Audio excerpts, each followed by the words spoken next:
Okay, so the Leafs won. Phil Kessel got a hat trick. How does that make you feel? I'm gonna go with Preggers. It's Preggers, right? Actually, I can't get pregnant from Kessel because he uses protection. He blocked me on Twitter. Dude, you got jock blocked? Oh, that's the worst. What? You serious? Mind blown. I need ideas. I'm dumb. Silly hard. We get to the game, please.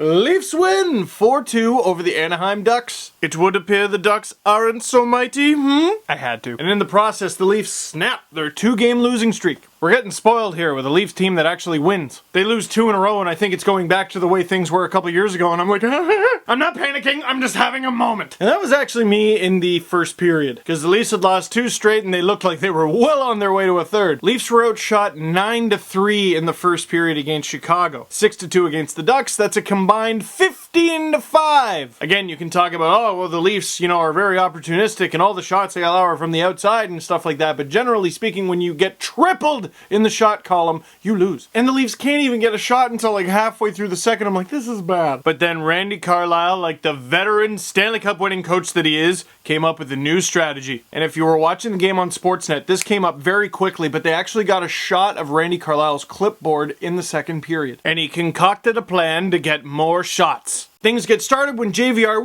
little behind the back to Phil Kessel, bangs it in his third of the season. Guess what? 2-1. And all the talk is about Phil Kessel, and I will get to Phil Kessel, but nobody takes abuse, just abuse in front of the net like James Van Riemsdyk. Nobody. And the Leafs are not as good of a team without James Van Riemsdyk, so when he was hurt, they were missing him badly, but when they said he had back spasms, I'm like, yeah, I believe you. I said this before, I think JVR still has splinters in his back from all the cross-checks he got from Charge or in the Bruins series, but he just sticks around like a boss, and that's how he sets up plays like that. 79 seconds later, Dave Bolland starts a play that kind of looks like nothing, shoots the puck, banks off Josh Levo, goes right to Dion Phaneuf, he shoots and scores. And Josh Levo's just like, totally meant to do that, holla at your boy. The Leafs are losing because Burke never picked Ontario boys for Ontario boys and Josh Levo, Leafs 2011 third round pick, not ranked by NHL Central Scouting. The Leafs picked him in the third round anyway, and look at that, he's a pretty good player. Even if the assist on this play was a total fluke, he still took Cam Fowler out of the equation, and the Leafs have tied the game. Oh, and Phaneuf, pretty good, the guy who actually scored the goal. He had a great game. That was vintage Dion. Bowling guys over, blocking shots, getting into the rush, and scoring goals. I like it. After tying the game, the Leafs are tested big time when Jay McClement, one of their top penalty killers, gets a penalty, and then James Van Riemsdyk makes it a 5-on-3 with a tripping call. A tripping call, by the way, which you diving diver of all dives, that was gross. Yes, Bolland and JVR's stick both touched his leg, but it was like, But the Leafs kill it off because karma, and later in the period, Phil Kessel from Ranger Danger. 3-2 Leafs.